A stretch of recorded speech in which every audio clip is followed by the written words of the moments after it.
Hey you, how have you been? Really? That good, huh?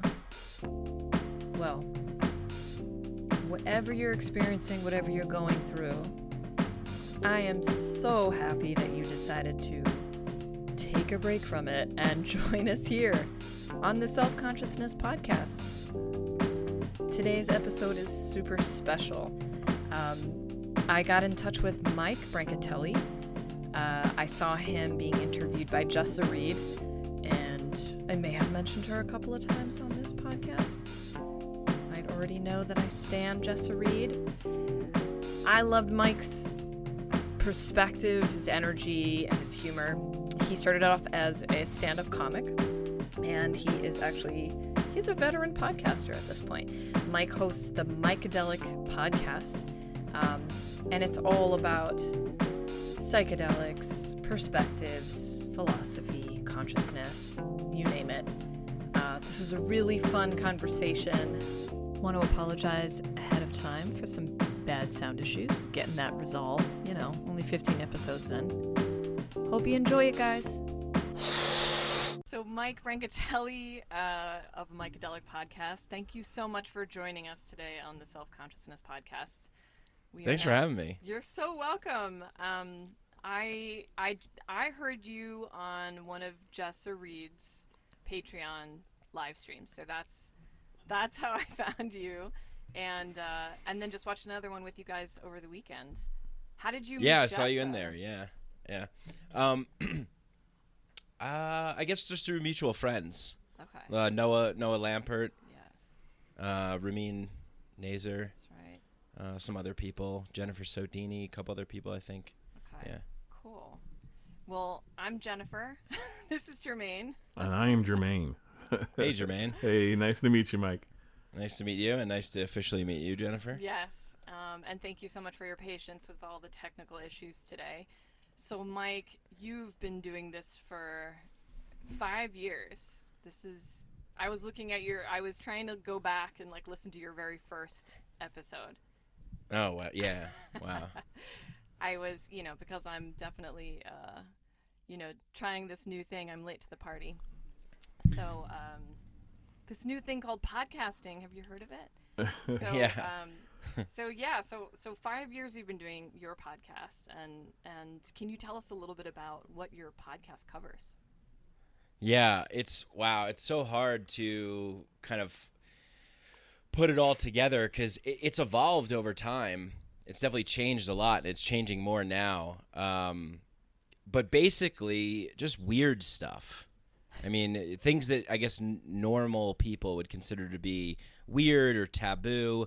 So a lot of talk about psychedelics, consciousness, reality, magic, occult, esoteric things. And then also some political stuff, philosophy, psychology. I'm just interested in a lot of things that metaphysical type things. Who are we? Where are we? What are we doing here? What does it all mean? That kind of stuff. But like I said, it's kind of evolved over the years, and I started in stand-up comedy, and I was on another podcast with a comedian friend of mine, Dave Smith, and then I left that show, and then I kind of went on this crazy journey of psychedelics and living in Peru, drinking ayahuasca and all that stuff, and we can get into that if you want. Definitely. And now I'm kind of back to more of a comedy kind of perspective with everything else tied in. Yeah. That's awesome. So just a couple of things you're into, just some just a few things. Just a couple of things. Wouldn't it be great if it was just you're like, what's Mikeadelic about? And I'm like, woodworking. Just crafting, Yeah. A little bit of knitting on the crazy days. Which sounds like it could be relaxing and nice, actually. That would be very soothing. I can see a little ASMR kind of with your... Yeah.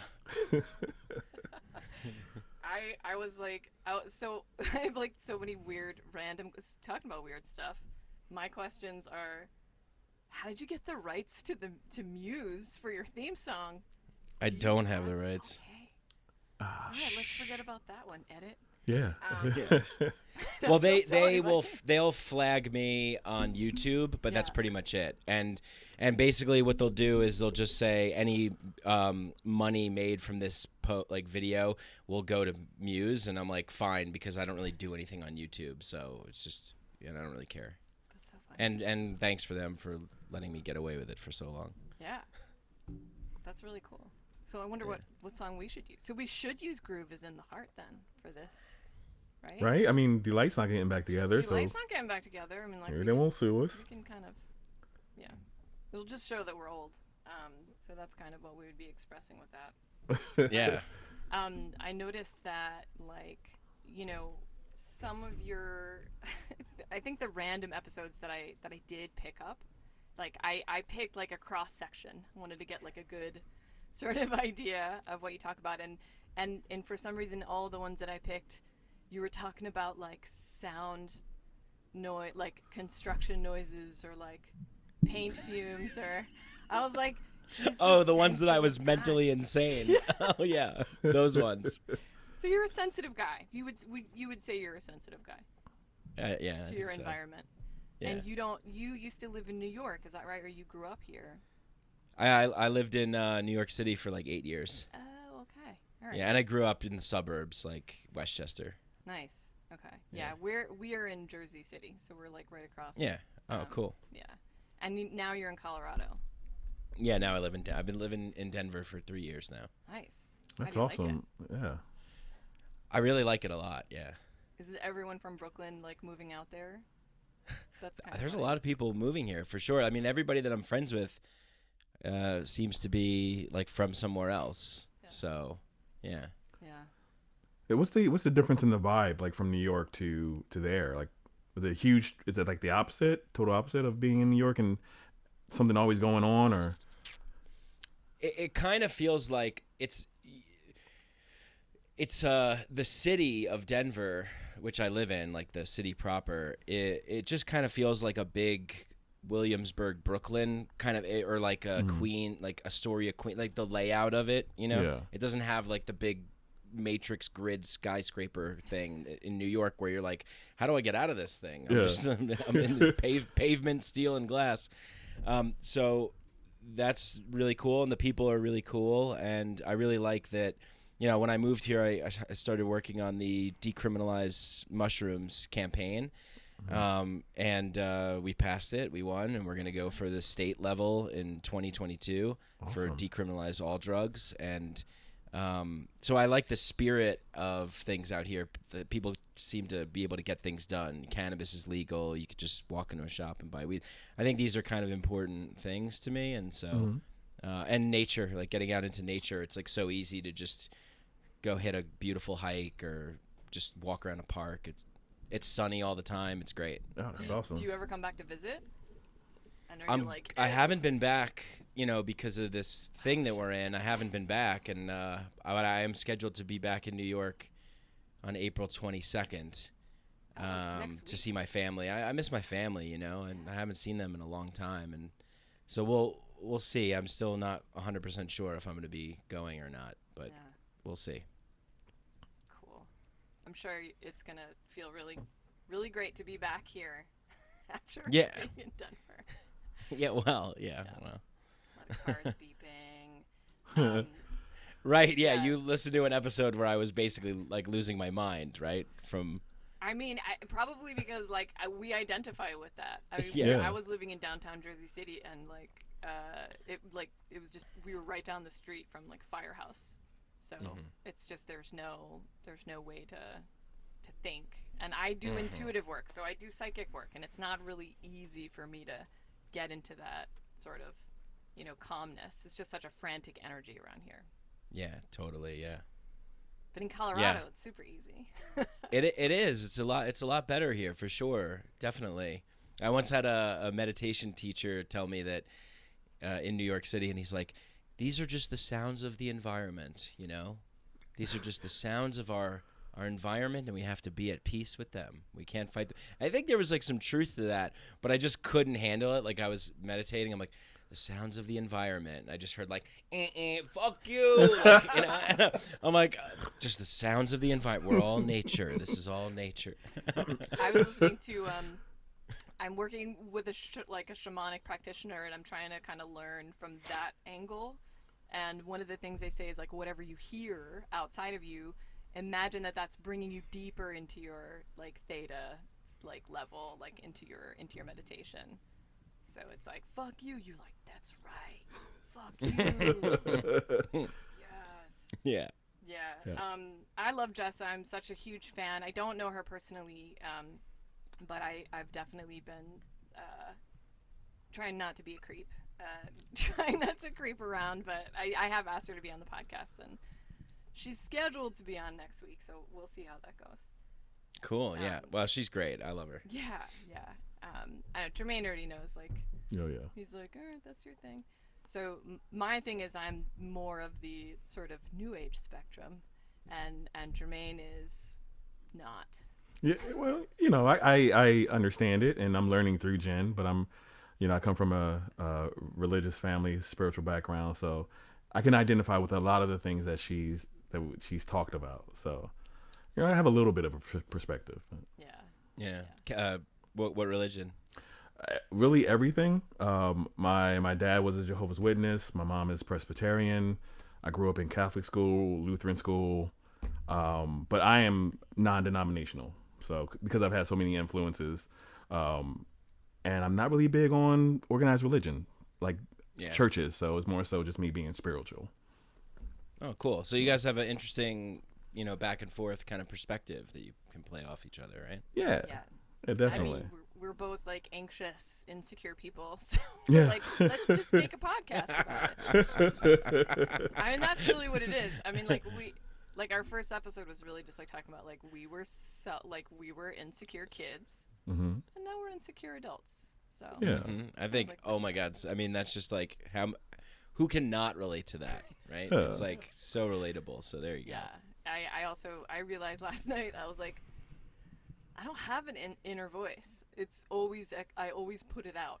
Like I don't have that like editor.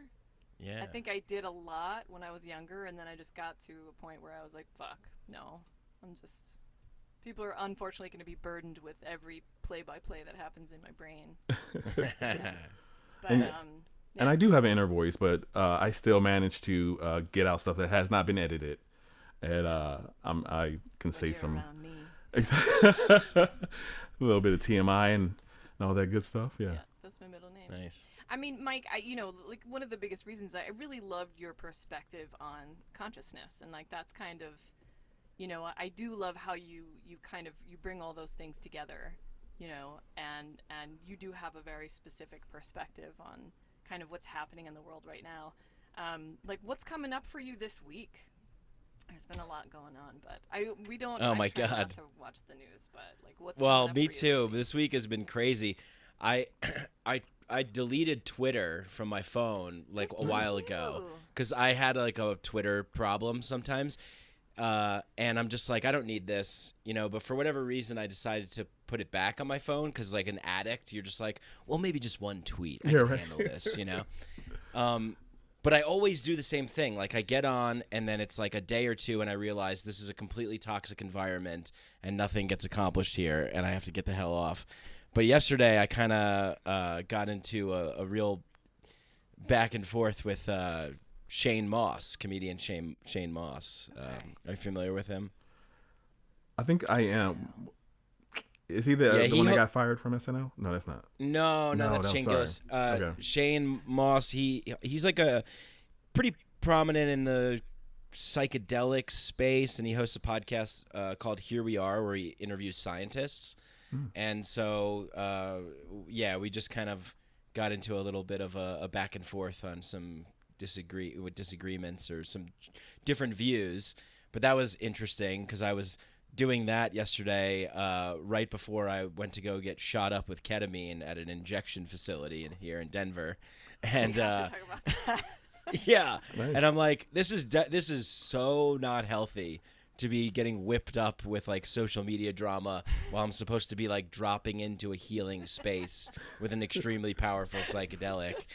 So my week's been off to a great start. Now I'm trying to chug Gatorade because I'm dehydrated.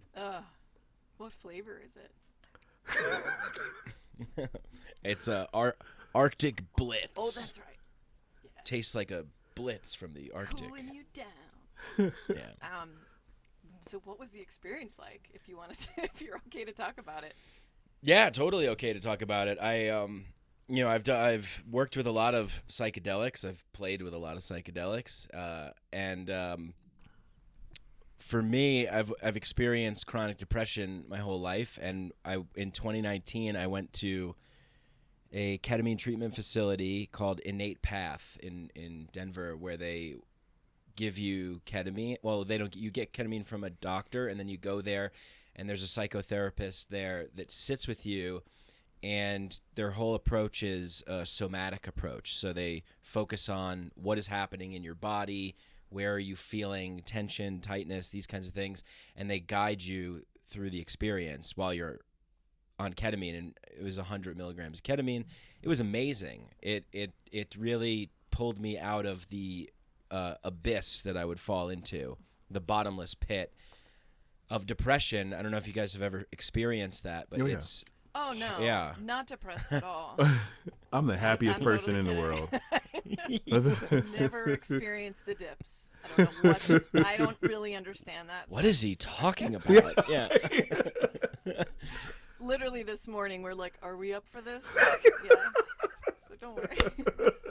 You've made it as a podcaster when you do that. I Right. just have to say. I still do that to this day. I recorded with someone the other day. I'm like, ugh, do I really want to do this? Like, yeah, all right. So yeah, what the short of it is that it really, instead of going all the way down where I feel like I can't get out and I'm just stuck for weeks in this depressive gray cloud of nothingness and numbness, it has lifted the floor for me, so that when I dip, I don't dip all the way. I'm able to get out of it a lot easier. And ketamine is, I attribute that to ketamine treatment. Yeah. Yeah, it's kind of So- like the net under the trapeze. So instead of Exactly. kidding- Yeah. Right. And then now I'm going back again for the first time since then, and it's really helping. Yeah. That is awesome. Damn. And- Come on, New Jersey. Like, what the hell? I know, right? It's coming. You guys have passed some cool laws recently, right? Like, Yeah. Yeah. I think it's coming in New York too. Yeah, as quickly as we passed it, New York was like, whoa, wait a minute. And then they had to catch right up. Like, well, we had the idea first. Whatever, we're New York. Like, fuck you. I hate New York City. I will trash New York City at any I hate it too. opportunity. It's a cesspool of crazy people and disgusting car horns, and yeah, it's terrible. I mean, like, come on. Like, it gave us Donald Trump. That's my biggest thing. I'm like, no matter what you can say, New York City gave us Donald Trump. It's the epitome of Trumpism. Yeah. As Born an and raised in energy, as a Queens. culture. Yeah, exactly. Yeah, and it's like, I'm like, buildings shaped like penises. Come on. I've been Like, waiting this is- 30 seconds for my coffee. Where's my coffee? I've been waiting 30 seconds. I'm going to give this place a 1-star review. Yeah. That's the cult into Yelp 1-star review culture. I decided for some therapeutic reason, which didn't work, to rewatch Sex and the City, just to identify where my life went wrong by receiving those imprints throughout my 20s and the early 2000s. Yeah. And he was in a couple of episodes. He was? He was.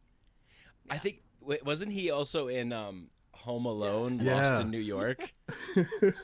Yeah, he's like all over the place. He's fake. He's just like a fake person. Fake news. I have a friend who just says fake news whenever I tell her something that she doesn't like. Like, she's like, nope, fake news. Like seriously? Yeah, like, Or just yeah. oh okay, oh wow. I'll be like, yeah. I don't know. I feel like I'm not like so pretty today. She'll be like, fake news, whatever.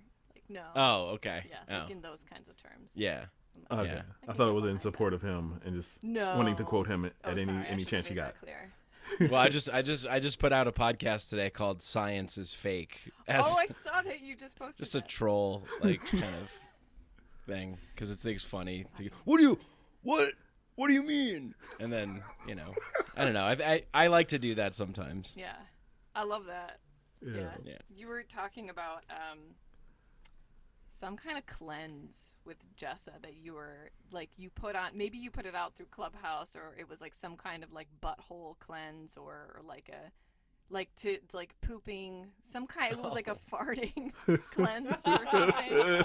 I And know I what you're was talking like, about. Yeah, my he's- my fake course. Yeah, your fake chorus that like people would Sacred definitely flatulence. Yeah, that's right. Yeah. Harness the power of your sacred divine butt wind. That's what we love here at the Self Consciousness Podcast because yeah, there's just too. I mean, the thing is, it's like you would absolutely get at least 4 people ready to give you deposits. I know. I kind of want to actually do it, like I think as a you goof, should, and then just kind of come back embody on it. and tell us like how it went. because I think we're living in the LARPing era right now. What is that? Like I heard you guys talking about that. I don't know what that is. live action role play. Oh. So like Jessa talks of life as like a video game, right? And I agree with her on that. And it's like, you know, that everything now is such an abstraction. It's not direct. Like we don't come in contact with actual real like gritty. Most of us privileged to have internet access and clean water and things like that. It's just we're going more and more virtual. So then you get these things like QAnon, and you get these crazy conspiracy things and all this wacko stuff. I mean, there's real stuff happening, but you get a lot of wacko stuff that comes with it. And then people take on those roles and dress up with buffalo horns and go to the Capitol because it's live action role play now, like for real. Like we're really taking the video game and putting it into the world. And so it's just everything becomes a performance. Everything becomes theater. Trump's, like everything. Yeah. You know, it's just been this whole production. So it's like, I don't know. You know, I think it's kind of there's a great documentary called Kumare actually that I highly recommend about an Indian American guy who basically does like a whole LARP as a character. Kind of trying to get a message across that just because he's an Indian guy wearing a robe, that doesn't mean that he's a guru. So, yeah, and he puts it on and he develops this whole following, and he just treats it as like real the whole time. It's fascinating. It's a fascinating like social psychological experiment about like what we latch onto and why we follow certain people and why we have certain preconceived notions of this person's sacred and this person's wise and this person's not, you know, that kind of thing. This down.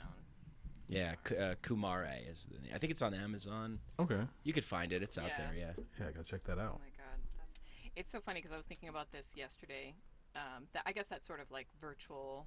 You guys were talking about, you and Jessa had been talking about like this idea of mainstream. Like when we were kids, I'm the same age as Jessa, so like in the 80s, it's like there was just one mainstream, right? And then like everything kind of with the internet and social media and all those things, it just kind of broke apart. There's not one mainstream, but I feel like there's still those themes, but I do feel like as people who are more conscious are waking up, as we're kind of looking from a new perspective, we can identify the patterns.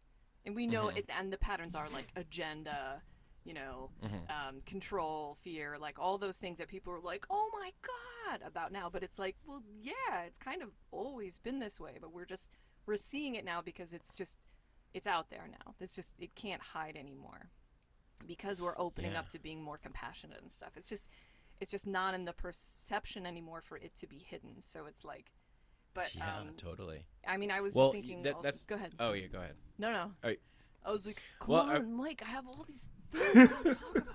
Well, I wanted to comment on that because it's exciting to me to think about that because a lot of people can see it as maybe a bad thing, you know, but I see it as sort of a giant, you know, ayahuasca ceremony, if you will, and we're all sort of going through a challenging trip because there's a lot that's coming to the surface. There's a lot of like traumas and wounds and hidden things, and everything is coming to the surface so quickly now because we are all kind of like waking up, but waking up is challenging and messy and difficult, and you have to handle it in a proper way and integrate it and everything. And that's, I think, the process that we're going through, because we live in unprecedented times where everybody's connected all the time, and new content every day, new information every day. So it's this exponential increase. It's like, ripping. I've been through some like heavy psychedelic ceremonies, especially with ayahuasca. It's like the purge. It's like that feeling of like, oh my God, this is terrible. But I think we're going to be okay, but it's just messy right now. Yeah. We're all coming online. Yeah, I definitely agree with that. Yeah. A lot of coming online this year. It's been a hard year so far. Yeah, it's been tough. Yeah, But sure. also like an awesome year. Yeah, true. Exactly. Yeah, a lot of like yeah. Yeah, I Good feel and like bad, there's for just sure. so much, like a lot of the shit that we're letting go of is really the stuff that needs to be like Right. Yeah, like the stuff that's not serving us as humanity anymore is like and it's really hard, It's if you have attached to a particular identity, right? Yeah. Or you see yourself in a particular light, like to let that go and to go into the unknown of what's next and what's new, and it's scary for a lot of people. Can you talk a little bit about your, I guess, whichever experience you feel like was the most profound in terms of whether it was ayahuasca or psychedelics? I mean, I've never done psychedelics. I Are haven't mushroom psychedelics? Yeah. Okay. I've done psychedelics with very little. And I haven't done them really in sort of ritual, which I would really like to do. But yeah, can you talk a little bit about that? One of my most profound experiences. Yeah. What do you think was the most life-changing ones? Well, I would have to say one of the most life-changing experiences was my last night of drinking ayahuasca at the first retreat that I went to in Peru in 2016, where I had a profound experience, to say the least. But I basically just obliterated my entire existence, and I just wasn't like in a body anymore. I wasn't a thing. I was formless, kind of a non-dual experience. And I had been, I stood up. So in this ayahuasca ceremony, everybody sits in a circle, and I was in the room with about 20 people who I had gotten to know over the course of the week that I had been there, or 10 days or something like that. And the last ceremony is supposed to kind of like close you up. It's called the Arcana Ceremony. They do all this work on you from the previous ceremonies, and then the last one is like sealing up the energy and getting ready. You're getting ready to go back, and that is not what happened for me. What happened for me was I was totally blown apart in a good way, and everybody usually lays down on their mats and things like that, and I just like had this.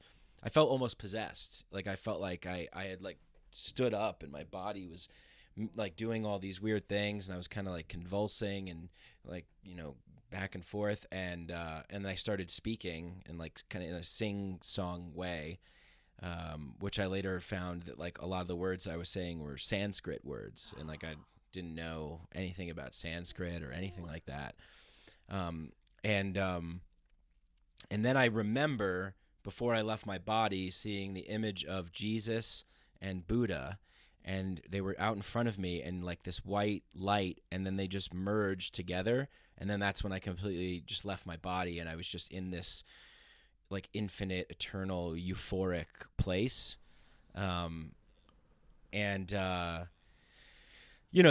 healers like saw the shamans that were there, the medicine people singing the Icaros, the healing songs, like came over to me because they saw that I was dealing with a big amount of energy. And one of the facilitators was like, you're this is a big energy, like can you breathe, can you like ground this in the space, and they like really worked with me personally and intensively.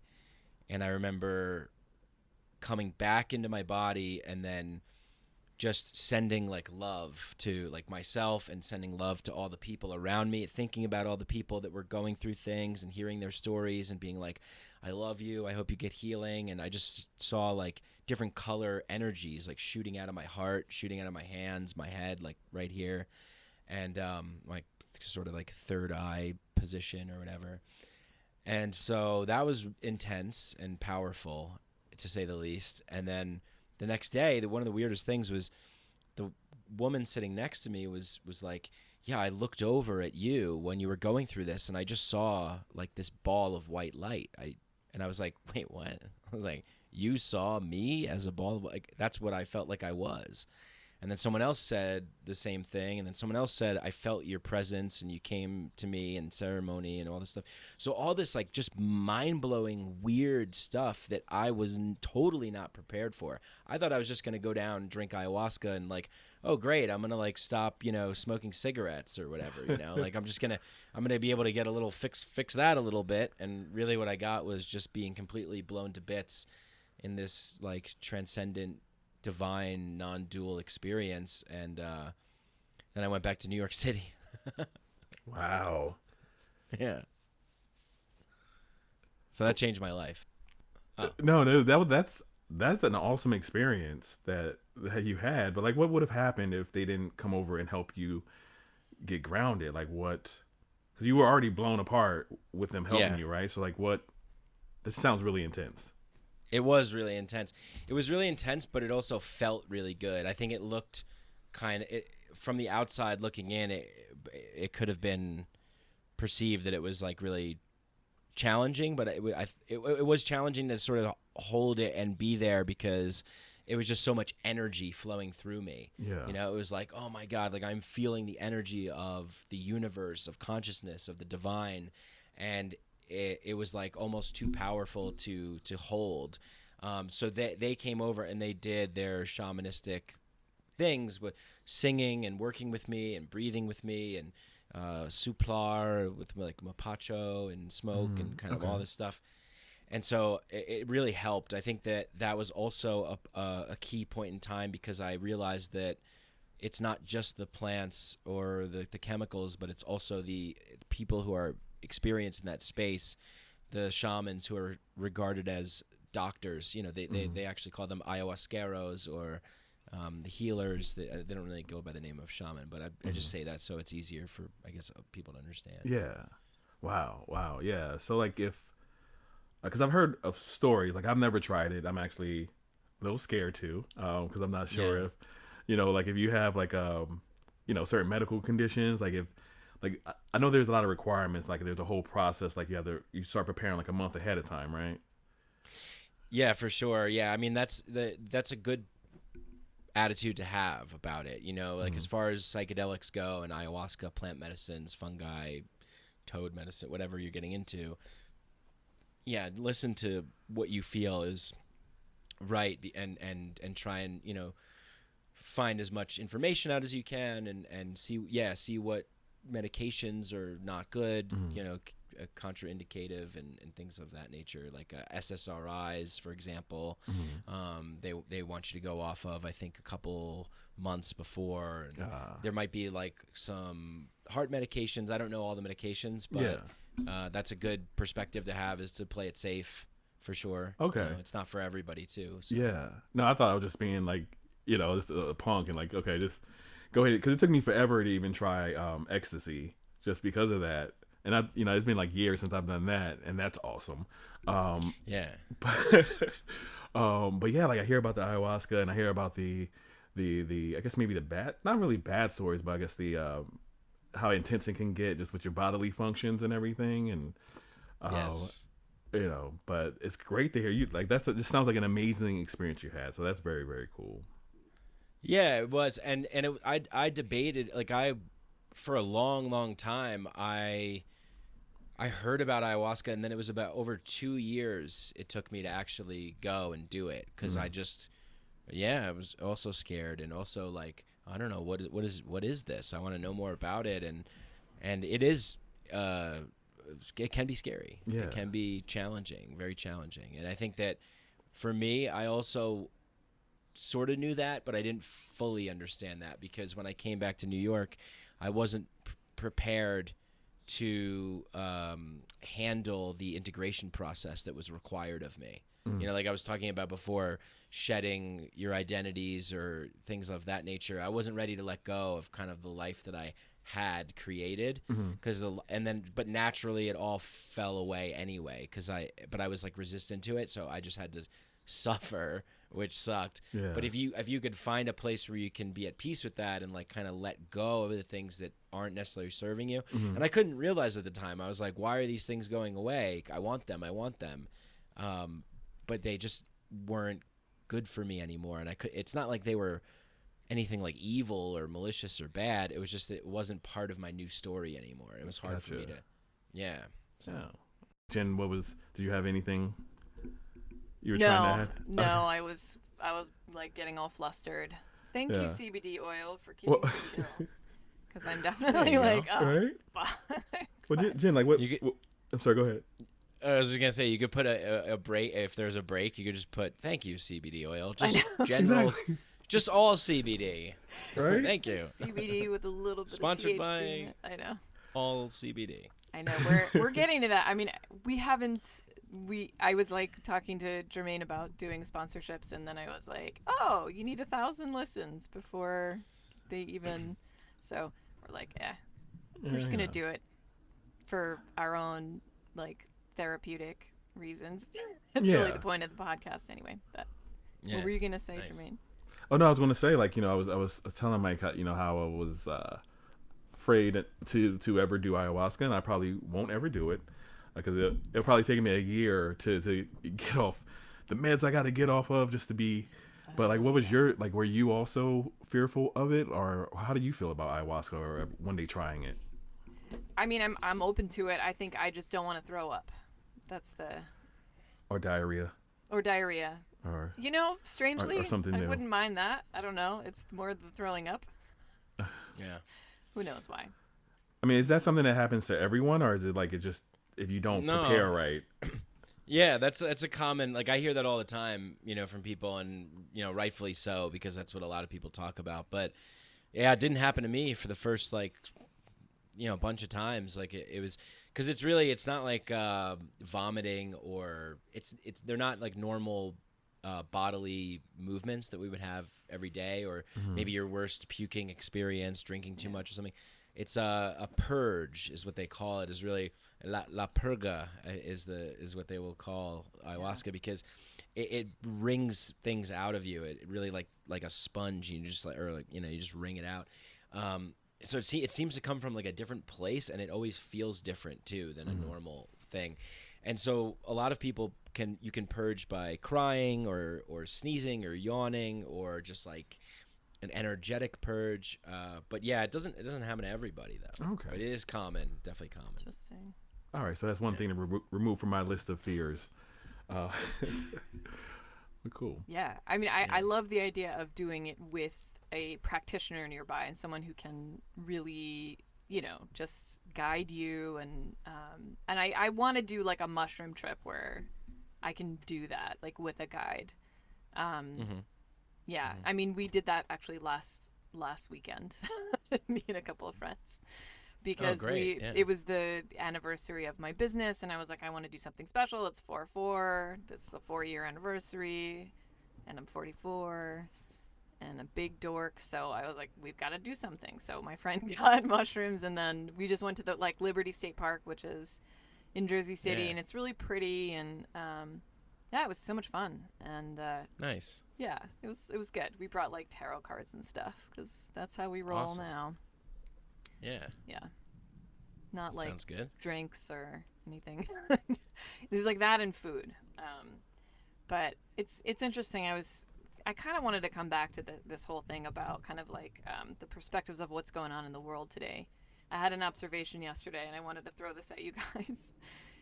You know how like there's this theme that we have in movies and stuff about like zombie apocalypse, and how that's just like a thing, like where like that's an accepted thing, like everyone knows what that is.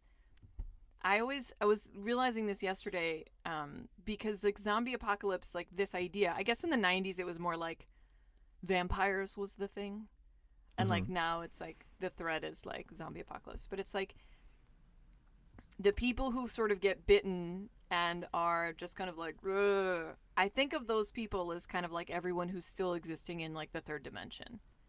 And I'm wondering if that's been some kind of like, well, we can kind of like beat this and we can kind of keep ourselves safe and like survive.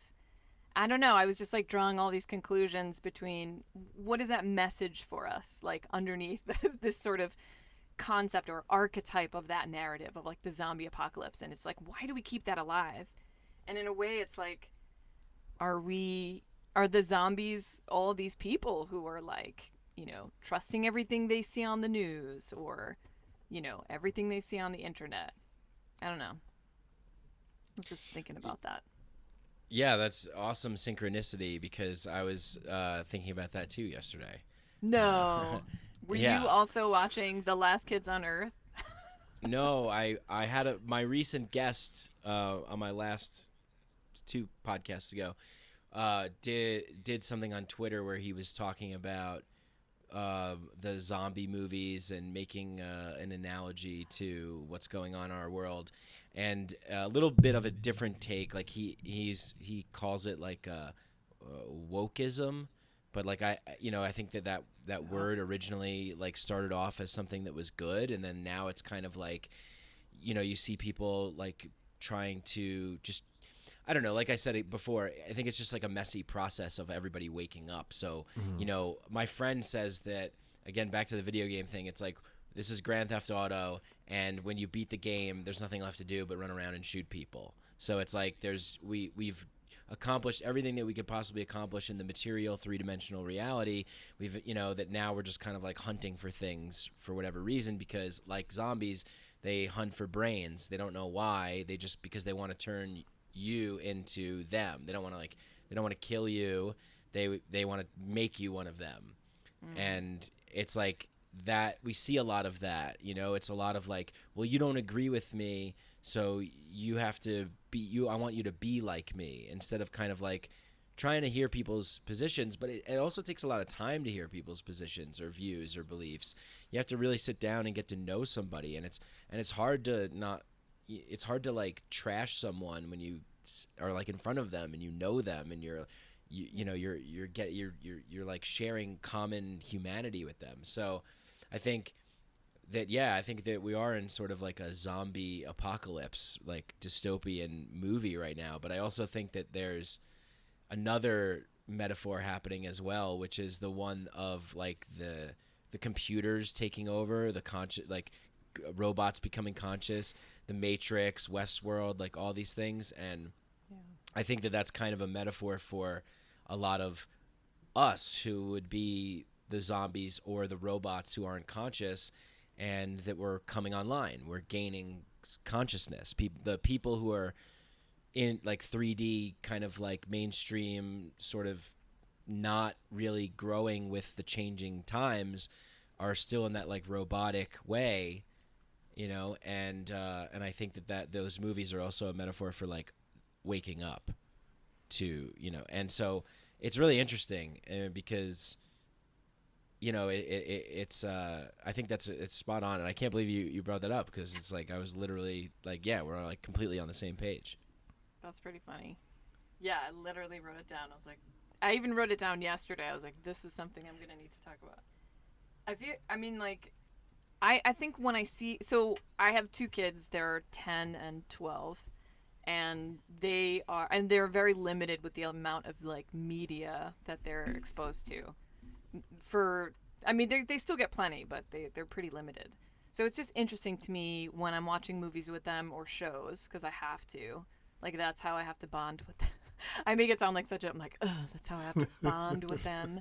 But it's like they were watching The Last Kids on Earth, and we've listened to it on road trips, like on like audiobook or whatever, and then there's like this cartoon. But the whole thing is that they are the last kids on Earth, and it's like the zombie apocalypse. And I'm like, so by the time these themes reach kids movies and like kids TV, it's a thing, and it's something Mm-hmm. that they're basically trying to kind of like bring into the mainstream or bring into the consciousness, like the collective consciousness. and this theme of kind of, and the reason why I found it interesting yesterday is because they have this like choose your own adventure on Netflix. So it gets to a point in the story, and then you can click like one of 3 choices, which I mean, I cool. found that kind of interesting, and just to kind of see what the writing is and kind of like why they're doing this, and kind of seeing the choices that my kids made, which is like, oh yeah, build a robot. It's like, you have like 5 minutes before this monster is going to destroy you. You're going to build a robot, and it was actually the way to go. I was like, it's just like, how do they? And I was like, why did you want to build a robot? And they're like, 'cause it's cool. And I was like, oh, all right. Sure. And this is the last kids on Earth? This is the last kids on Earth, yeah. And is that for kids, or? It's for kids. I want to see it. Oh, yeah. Okay. I mean, I think I'm gonna check it out. Yeah, right. There's I love so those choose your much. adventure. Yeah, I think it's really good, because one of the most effective ways to change people's minds is through fiction storytelling. So if you can make a really compelling story and it's cool and it has a good message in it, you know, like you think of like the old classic fairy tales, you know, that people would tell. I don't know, like Jack and the Beanstalk. Is that one of them? Yeah. Jack and the Beanstalk. Is that Yeah. one? James so and the Giant fucking Peach. scary. Yeah, I know. Yeah, They're all others pretty that are twisted. popular that I don't know, but but there's like always, I think, a good message in there, which is, you know, don't climb a giant beanstalk if you see it, because maybe a giant will chase you. Yeah. And try to eat you. It's super Right. creepy. Yeah. Then I think about the kind of stuff that we watched as kids. It's like, man, I was Yeah. explaining to someone, like, I think I saw Porky's when I was 6. Oh yeah. What's that? Oh, look it up, everybody. Porky's. Porky's. It's Okay. like Revenge of the Nerds. Like, Oh, I've really, heard of that. Yeah. like stuff that a kid Oh yeah. should yeah. not be watching. Yeah. It's like, no wonder. Oh, No yeah. wonder. It's so fucked up. I've really like tried to basically stop them, like, any kind of exposure to that. But I do notice one of the things I do notice, especially from like cartoons and stuff in the last like 15 or so years, there's like a big push to get kids thinking about like romance and stuff. This is something that, like, I don't know why I'm like aware of this now. It's because like my kids are not into that kind of stuff, but they show like these budding sort of like relationships and they're like totally heteronormative, and these just like budding relationships or like crushes or like these situations with kids that are like pretty young. And for me, I find that really gross. Like, I feel like that's not okay. And my kids are very like, oh no, you know, but meanwhile there's kids their age who are not only watching adult things, but like super adult things that they shouldn't be watching. And it's like, Right. they're moving into like these teenage years where they're so innocent, and I've like tried to keep them innocent, but there's just this hypersexualization. I don't know why I'm going into this, but why not? Oh no, yeah, you're right. I mean, it is. I was just talking about this the other day about how I remember when I was in, I think, 4th grade. Okay, so what am I, like 7 or something, or how old? 8, 9, something like 9 or 10. I forget. Yeah. It was the O.J. Simpson thing was going on at that time, and like everybody was watching it because this was like the birth of the reality TV kind of culture that, you know, and if you think about it, it was like Robert Kardashian and like, you know, the Kardashian, like he, you know, all the high little seed planted. Yep. But like, why, like we were watching it in my classroom, like we're watching a murder trial, like what, God. like, you know, just even the subject matter of what was going on. And I remember that being in, and it's like, we shouldn't be exposed to that. Like, this is not for kids, you know? Yeah. I never understood that. I think I remember, this is like a weird thing, but I remember watching one of those TV shows about kids who were abducted, and it was like a documentary about Adam Walsh, and they discussed like how they found him. This was like a little 5 or 6-year-old kid. And I remember watching that on video, like in like 4th or 5th grade. I was like, we shouldn't be watching this, you know? And it's like, I don't know. But I also feel like gonna inadvertently fuck my kids up because now I'm like taking it away from them and they're like, ew, God, you know, like just to like, you know, please me and be like, God, I don't know why they're thinking about that, you know, and like I don't want to inhibit them. Yeah. But yeah, I noticed that in like The Last Kids on Earth. It's like a cartoon. I'm like, come on, why does everything have to be about this stuff? Like, I think that's my biggest beef with media. It's like, especially this idea that, okay, you know, people will be people. There is war. It's just reflecting what humans do and things like that. But it's like, so if the media or this programming is reflecting what humans do, why can't we have like higher goals with this stuff? Like, we know that it affects us. We know that it causes imprints on us, which affects the way we grow and affects the way we grow into ourselves. And like, why have to point out like war game? Like, why does it have to be about war? Why can't it be about like building or like working together, or love? Yeah. It's like I'm so angry and bitter towards the entertainment industry, and not because I tried to work into it and it didn't accept me. Went to school for TV production, wanted to be a TV producer, but could never work in the business. But it's like I really like dodged a bullet with that one. Yeah. I don't know. Well, now you're producing your own show. Exactly. So it's like, I think that's the message, is like, everybody just do your own thing, create what you want. And I think there's a lot of people that are creating really good, like nourishing, wholesome, positive message, higher vibration content. Unfortunately, it's like you have to find it. Yeah. You know, it's not just right there available. I thought a good movie that had a good message, I don't know if you guys have seen it, was Soul on Disney Plus. Yeah. I really enjoyed that, and I thought they were dealing with some really high concepts there, and it was entertaining, I think, both for kids and adults. Agreed. Yeah. I agree. Yeah, and like I know people had issues, with like Tina Fey. Like people tried to create issues with that movie, like Tina Fey. How could they get a white actress to play? And it's like the character she was playing didn't have like a personality, right? It was just, it didn't have a sex, didn't have anything. So like, what are you talking about? Right. But yeah, I love that movie. I love the main takeaway for Soul for me was that pizza can change things. Right. Exactly. I just had some like pepperoni pizza last night, and it was one of those days where I just didn't eat, and like me and my friends, I was just like, man, this is just the best. it's just the best. Like, pizza's the best, and I love that they had that in there where she gets, spoiler alert, where she like experiences Earth and she eats pizza, and she's like, oh my God, this is delicious. I'm like, now that's a message I could get behind. Let's all unite with cheese, sauce, bread, and little tiny pepperonis that curl up with the grease inside. Ooh, yeah. Do they have good pizza in Denver? Nah, Yeah, they do, actually. No, they yeah. don't. Really? It's like, I'm like, come on, Mike. That's not the answer we want. I know. I know you want the answer like that. It's like everyone from like the tri-state area, New York, New Jersey area. Like, I used to be that way too. Like, I would go places and just be like, yeah, this place is pretty cool, but the pizza is not that great. Like, we could have like a Garden of Eden utopia. You know, I could go there and be like, I mean, it's great. Everybody's really nice, and it's euphoric and blissful and peaceful, and we're all vibrating really high, but the pizza's just not that good. So I'm going to go back to Jersey. You know, I hate that about They don't us. know how to make bagels. They don't know how to make bagels either. They call this a bagel. I know, seriously. Yeah, there was an article. But I can't wait to come back to New York. Oh yeah, I know. You're gonna see that it's Jersey. declined because it's like everyone from New York has left, and then everyone else came to New York.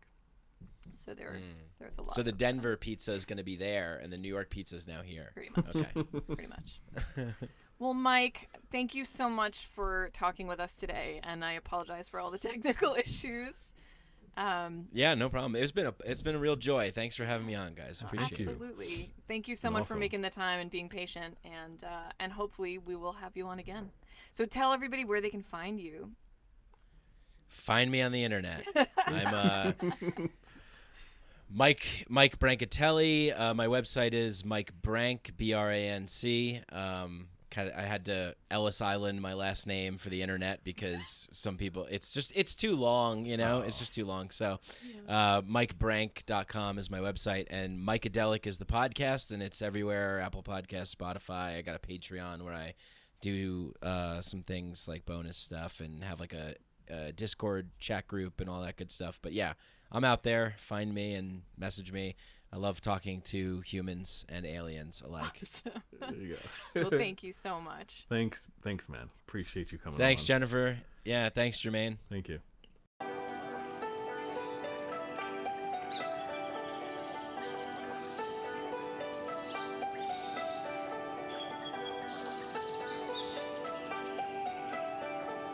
Nice to be in orbit.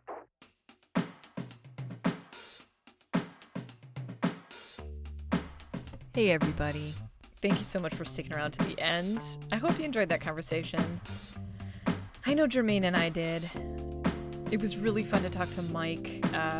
Hearing him talk was the reason I wanted him to come on the podcast. So hopefully you've enjoyed that as well. I hope if you don't know who he is, that I'm introducing you to someone that you will listen to in the future. Again, his podcast is called Mikeadelic. That's Mikead. Can't spell. Hold on.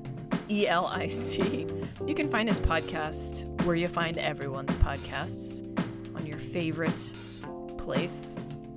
Spotify happens to be mine, not sponsored. In any case, it was such a fun conversation. Let me say that one more time. Fun.